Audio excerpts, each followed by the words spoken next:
Estamos começando mais um Despertar com Deus nesta manhã de quinta-feira. Eu quero desejar a você um dia abençoado na presença do Senhor, que toda a sua família também esteja debaixo desta graça. Como fazemos toda quinta-feira, hoje nós vamos assistir a um belo testemunho, algo que Deus fez de maneira muito especial na vida de uma pessoa, na vida de uma família. E eu queria que você prestasse toda atenção, porque cada testemunho nos edifica, nos abençoa e é uma demonstração muito clara do poder e da graça do nosso Deus. Portanto, eu quero convidar você a estar com a gente. Logo em seguida, eu vou refletir com você na Palavra de Deus, um texto muito especial do Evangelho de Lucas, e também quero ainda orar por sua vida, pela sua família, pela circunstância na qual você se encontra hoje. Então creia que estamos com você nesta manhã, para esta devocional, para este momento, despertando com Deus, a fim de que você possa sair deste programa abençoado e ter um dia rico na graça do Senhor Jesus. Que Deus abençoe a sua vida e que você possa agora abrir o seu coração e poder absorver tudo que você vai assistir e que isto possa fazer muito bem a você e a sua casa. Vamos assistir?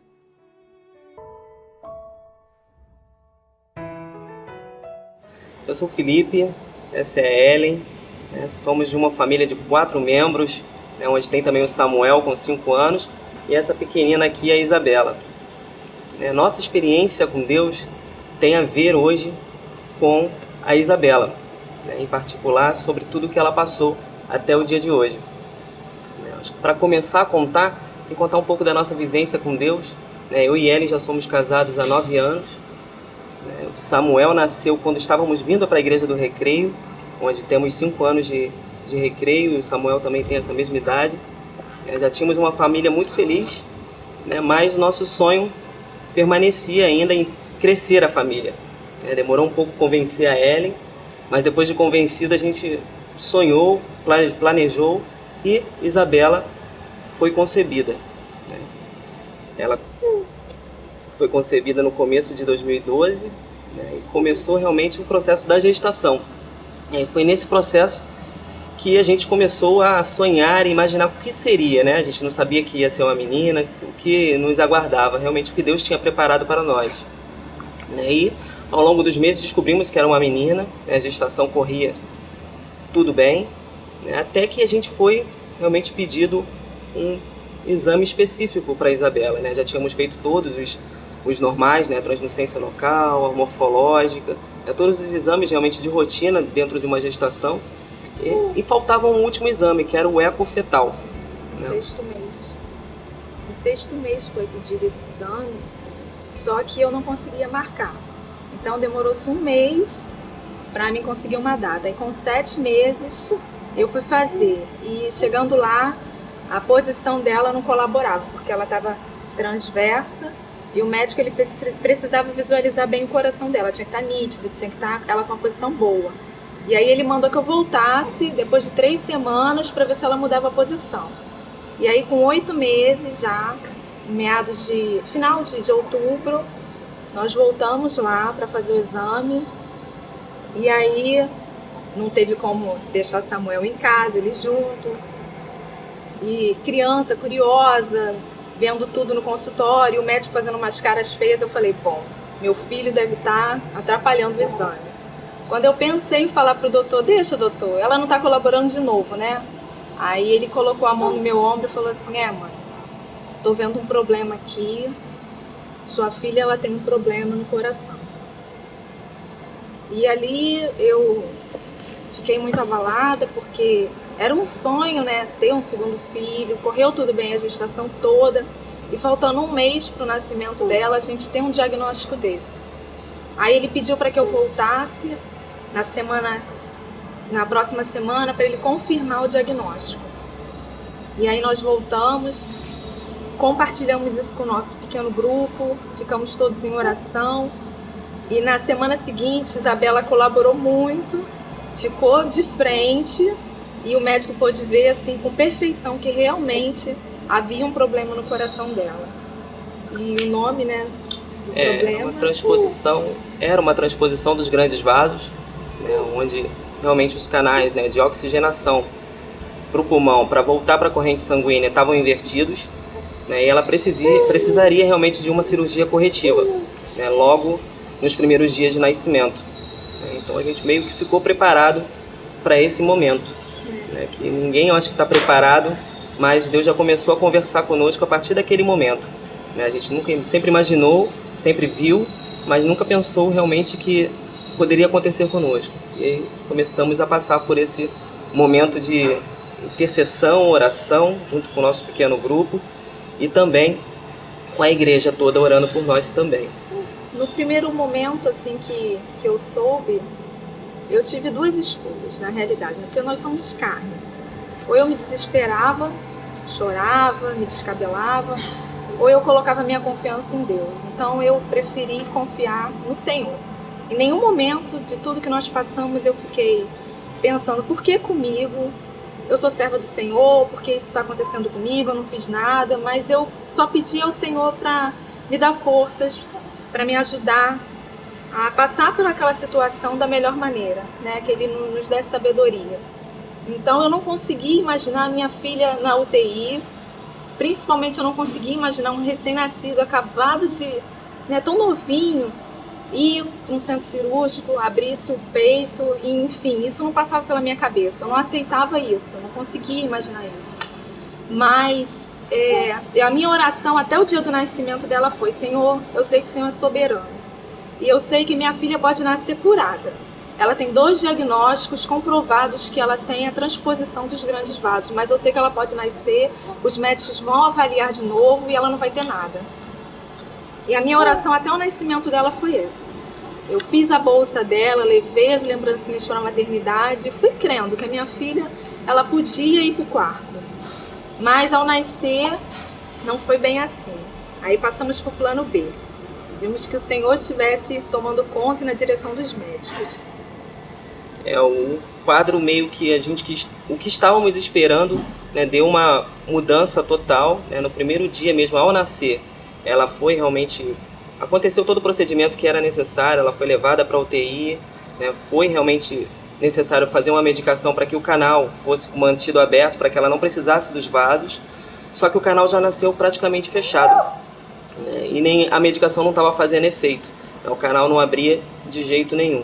Até que dobraram a quantidade de medicação, um vasodilatador, e o canal abriu. Só que não houve a mistura. Então, assim, começou uma correria entre a UTI, né, cardio do hospital, onde vários médicos ficaram tentando achar o que realmente poderia ser feito com ela, porque ela não estava reagindo. Ela chegou a ter uma hipertensão pulmonar bem grave, né, várias medicações foram feitas e ela não respondia. E ela não estava num quadro estável, ela tinha acabado de nascer, então ela não estava preparada para passar por uma cirurgia. Pensaram-se num pequeno procedimento, só que também não era tão viável, só que o cirurgião estava no hospital no momento, aí que nós começamos a ver a mão de Deus. O cirurgião estava acabando uma cirurgia no hospital e estava realmente já sendo questionado para ele se era viável ou não essa operação. E ele falou, não tem outra alternativa. Se ela não for para a mesa agora, ela não deve sobreviver. Como é que nós vimos a glória de Deus naquele momento? Até então, os médicos chegaram para nós e falaram assim, olha, essa transposição é uma cirurgia na vida, então é corretiva. Corre-se o risco, mas tem solução. E aí eles falaram o seguinte, ela precisa nascer de 39 semanas, ela nascendo ela vai para a UTI, vai ficar 5 dias lá, com essa medicação para que a baixa pressão pulmonar, tudo se estabilize, e aí sim ela fica pronta para ir para o centro cirúrgico. No caso da Isabela, não deu tempo dela estabilizar. Ela precisou ir por urgência. Um dia que ela nasceu, então com 12 horas de vida, ela entrou em cirurgia. E esse foi o nosso grande desespero, assim, porque naquele momento até então, até eu não tinha percebido que eu tinha posto um pouco da minha confiança nos médicos. Porque eles disseram pra mim que a rotina é essa, é desse jeito que funciona.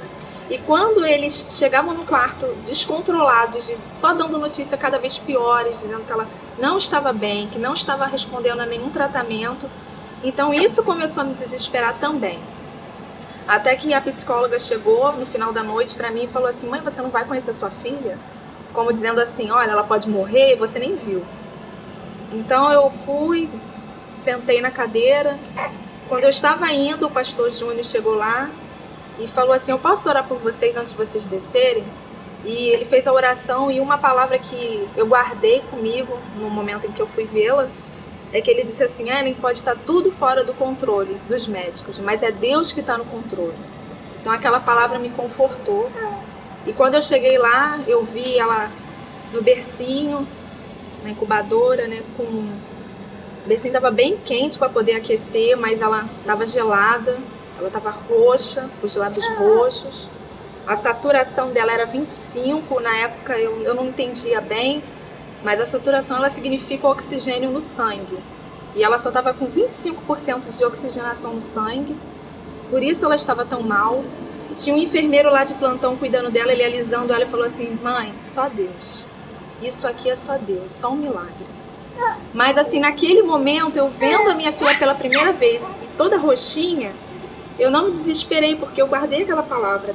Deus está no controle. Ele quer mostrar alguma coisa em meio a toda essa situação. Então eu fui pro quarto confiando, dali ela foi direto pro centro cirúrgico, né? Falaram pra gente que seria 8 horas de cirurgia. Eu fiquei um pouco receosa porque o médico estava desde as 7 da manhã operando. Ela foi a terceira criança não planejada pro dia e ele já estava ali há 12 horas em pé. E eu pedindo a Deus, né, cansado. E aí a cirurgia dela foi em menos tempo, né? Acabou que a cirurgia foram em 6 horas, né? Foi uma cirurgia bem trabalhosa, porque não era só botar os vasos, tinha que passar todo o lado que estava invertido para o outro lado, né? Tinha que botar tudo, ser corrigido, mas foram 6 horas, né? E após a cirurgia, a gente viu realmente o poder de Deus, porque tudo que ela evoluiu negativamente, ela começou a mostrar pós-cirurgia, né? Ela entrou na mesa desenganada, né? Os médicos, após a cirurgia, já falaram: poxa, não sei como que ela ficou bem, né? Pelo procedimento todo que passou, a anestesia que ela passou, e ela conseguiu se sair muito bem durante toda a cirurgia. Não teve parada cardíaca. Não teve nenhuma parada cardíaca. Nenhuma não teve grande hemorragia. Não, foi tudo realmente dentro de acordo com o que a cirurgia deveria correr, mesmo ela não estando tão preparada. Ela saiu realmente da cirurgia com um marca-passo, falaram que ela ia ficar com marca-passo durante muito tempo, porque não tinha previsão, porque as coronárias foram muito movimentadas.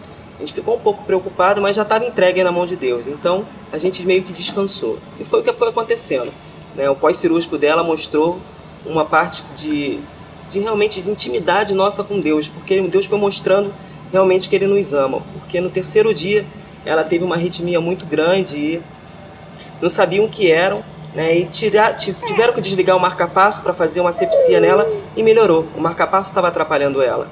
Então ela começou a ter os batimentos sozinhos, ela não estava precisando de nenhuma ajuda, né? Em 7 dias ela foi totalmente desentubada, não precisava mais do oxigênio artificial, ela começou a respirar sozinha com uma pequena ajuda, e com 8 dias para 9 ela já foi para o peito, né? Onde era necessário para que ela tivesse a alta completa. Deus, Ele é soberano. Ele pode tirar você dessa situação. Sim, os médicos, o advogado, alguém pode dizer para você que não tem jeito, mas para o Senhor tem jeito. Para a honra e glória do Senhor. E quando ela vai no cardiologista e faz o exame, ele fica bobo, porque o coração dela está perfeito. Ele diz que está melhor do que ele imaginava. Então, creia no Senhor Jesus. Ele pode mudar a sua história. Amém.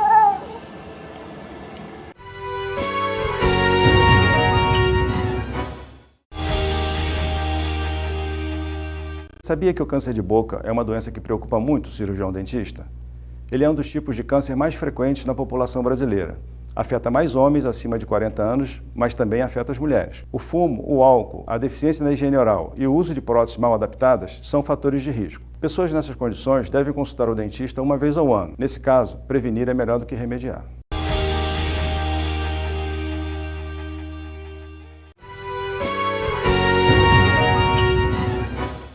Graças a Deus por tudo que nós acabamos de assistir.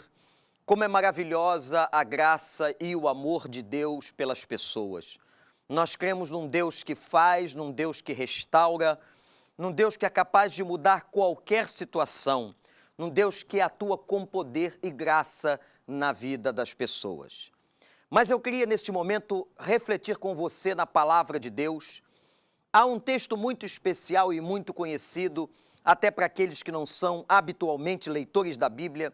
É o texto que conta a negação de Pedro. O dia em que o discípulo, chamado Pedro, negou a Jesus 3 vezes no momento da prisão de Jesus, no momento em que ele estava no meio daquelas pessoas, de todo aquele alvoroço que se deu na cidade de Jerusalém. Venha comigo então, nós vamos ler a palavra de Deus no Evangelho de Lucas, capítulo 22.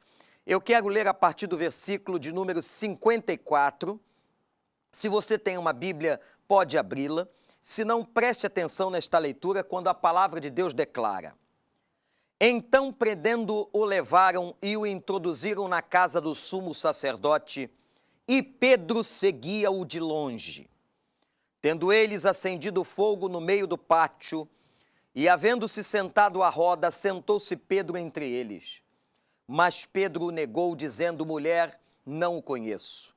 Daí a pouco outro o viu e disse: Tu também és um deles. Mas Pedro disse: Homem, não sou. E tendo passado quase 1 hora, outro afirmava: Certamente este homem estava com ele, pois é galileu. Mas Pedro respondeu: Homem, não sei o que dizes. E imediatamente, estando ele ainda a falar, cantou o galo. Virando-se o Senhor, olhou para Pedro, e Pedro lembrou-se da palavra do Senhor, como lhe havia dito: Hoje, antes que o galo cante, 3 vezes me negarás. E, havendo saído, chorou amargamente. Que Deus nos abençoe. Meus irmãos e amigos, que texto belíssimo do Novo Testamento, uma história comovente e uma história também muito triste, registrada pelo evangelista Lucas. Nós estamos aqui no momento em que Jesus é preso. E quando ele é preso, diz a palavra, os discípulos são dispersos. E Pedro, então, diz o verso 54, passa a seguir a Jesus de longe. Aqui está, a meu ver, uma das indicações do motivo pelo qual Pedro nega a Jesus. Ele passa a segui-lo de longe. Ele passa a estar distante do Mestre. Minha gente, negar a Cristo, negar o seu nome, negar o seu poder e a sua graça, pode ser algo alcançável por qualquer um de nós. Qualquer pessoa pode negar a Cristo. Qualquer pessoa pode desprezar e até anular no seu próprio coração a morte do Senhor Jesus Cristo na cruz do Calvário. Mas é impressionante que toda pessoa que se afasta de Deus, toda pessoa que se distancia de Deus, ela começa a se distanciar seguindo a Jesus de longe. Quero ainda observar a você que, se você for analisar a vida de Pedro antes da negação, você perceberá que Pedro começa a dar alguns sinais de que ele não estava bem espiritualmente. A palavra declara que em certo momento da sua vida, Pedro demonstra tanta ira que é capaz de tomar uma espada e cortar a orelha de um soldado na hora da prisão de Jesus. Jesus o repreende e diz: Pedro, guarda a tua espada. Pedro estava armado naquele jardim de oração onde Jesus se encontrava. Não se vai armado para um jardim de oração. Pedro também demonstrou em alguns momentos a sua soberba, o pensamento de que ele era maior ou melhor do que as pessoas. Pedro demonstrava por várias vezes que ele queria ser o primeiro a estar na frente, a estar falando, a estar se manifestando. Isso não era apenas a sua natureza, as suas características psicológicas, mas isso também fala um pouco da soberba do seu próprio coração. Pedro deu muitos sinais de que ele não estava bem. E aqui, nesta hora, nós vemos que Pedro não tem condições espirituais de assumir que ele era, sim, um discípulo ao lado de Jesus. Ele não tem condições de assumir a sua fidelidade com o seu mestre, com aquele que o havia chamado para o ministério e com ele passou 3 anos de vida. Não, Pedro não tem esta condição. E agora, indagado pela primeira, pela segunda e pela terceira vez, a Bíblia diz que Pedro nega ao Senhor Jesus. O evangelista Lucas narra algo muito interessante, quando no versículo 60, parece que Jesus está passando ao fundo, preso, acorrentado, e vê exatamente aquele momento onde Pedro está negando pela terceira vez. E Lucas registra no verso 60, que virando-se o Senhor, olhou para Pedro, e Pedro lembrou-se da palavra do Senhor, como lhe havia dito: hoje, antes que o galo cante, 3 vezes me negarás. O olhar de Jesus para Pedro naquela hora era como uma espada cortante no seu coração, como uma repreensão silenciosa, como uma pregação de Jesus a ele dizendo: eu não disse a você, Pedro, porque num outro momento, ainda na sua soberba, Pedro disse a Jesus: eu nunca te abandonarei, eu nunca te deixarei, eu nunca te negarei. E Jesus havia profetizado: Pedro, Pedro, você na verdade não é quem você está pensando, mas antes que o galo cante, me negarás 3 vezes. E foi isso exatamente o que aconteceu. A soberba, diz a Bíblia, precede a queda. Pedro estava fraco, soberbo, distante, como diz o texto, seguindo a Jesus de longe, e nega o Senhor 3 vezes. E quando ele nega o Senhor, aquele olhar cortante e penetrante de Jesus na sua alma lhe fez sentir e lhe fez se lembrar de tudo que o mestre lhe havia dito, daquela profecia amarga de que um dia Pedro negaria a Jesus. Diz a palavra de Deus que ele, se lembrando disso, chorou amargamente. Foi o choro do arrependimento, o choro do remorso, o choro que começa certamente a mudar a história da vida de Pedro, que depois vai ser completamente restaurada pelo Senhor Jesus. Se você quiser ver o fim dessa história, leia João capítulo 21. Mas o que eu quero aplicar aos nossos corações, meus queridos telespectadores, é que eu e você podemos também negar a Jesus. Eu e você podemos dizer não a Jesus, não à sua história.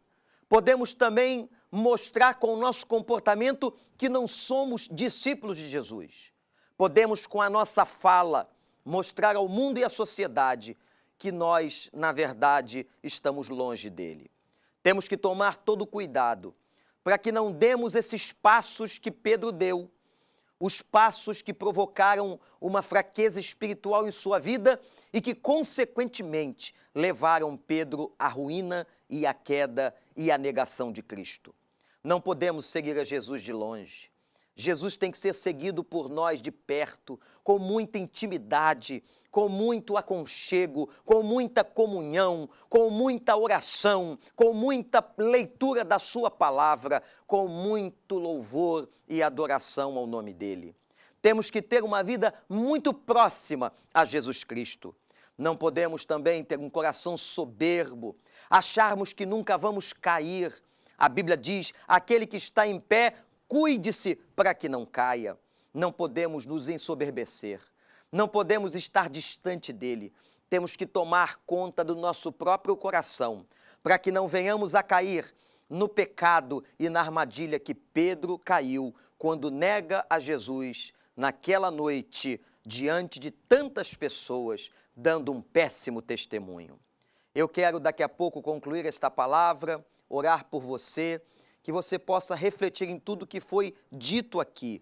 E eu tenho certeza que Deus vai abençoar a sua vida.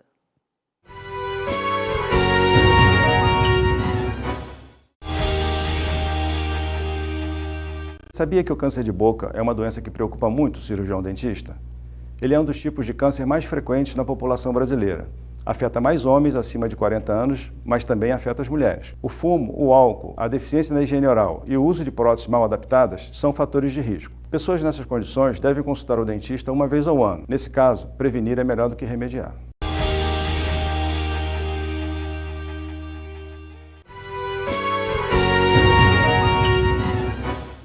Que nós possamos ter uma vida na presença do Senhor e que jamais venhamos a negá-lo na nossa vida, com as nossas atitudes ou com as nossas palavras.